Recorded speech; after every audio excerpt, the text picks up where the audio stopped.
Complete అయిపోయి 6 నెలలు అయినప్పటికీ కూడా డిప్యూటీ కమిషనర్ గారికి కుబ్బులపూర్ గాజులవాడ కమిషనర్ గారికి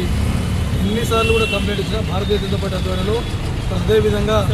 యువమోర్చా మరి అదేవిధంగా మన సోషల్ మీడియా తరఫున వారికి కంప్లైంట్ ఇచ్చి అయ్యా ఈ యొక్క బ్రిడ్జిని ఓపెన్ చేయండి, ప్రజలకు ఇబ్బంది అవుతుంది, నెల 2-3 యాక్సిడెంట్లు అవుతున్నాయి, ఎందుకోసం అంటే ప్రజాధనాన్ని వృధా చేసి కట్టారు, ప్రజా అవసరాల కోసం దాన్ని ఓపెన్ చేయండి అని చెప్పేసి ఎన్నిసార్లు వినియోగించినా కూడా వారు స్పందించలేరు. అదేవిధంగా మొన్న కూడా రీసెంట్లీ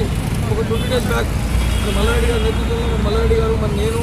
అసెంబ్లీ కన్వీనర్గా మరి జిల్లా కన్వీనర్గా ఇన్ఛార్జ్గా వారు మేమందరం కూడా వెళ్ళి దీని అవసరం చాలా ఉంది, ఖచ్చితంగా దీన్ని వెంటనే ఓపెన్ చేయాలి, ప్రజలకు ఇబ్బంది అవుతుంది, మహిళలు దాటడం కోసం చాలా ఇబ్బంది అవుతుంది, ఈ మహిళలకు చీరతోటి అటు ఇటు తిరగాలంటే కష్టమవుతుంది, ట్రాఫిక్ ఎక్కువ ఉంది కాబట్టి చాలా యాక్సిడెంట్ జరుగుతుంది, దీన్ని వెంటనే దీన్ని ఓపెన్ చేయాలంటే మాకు రాదంటే వెంటనే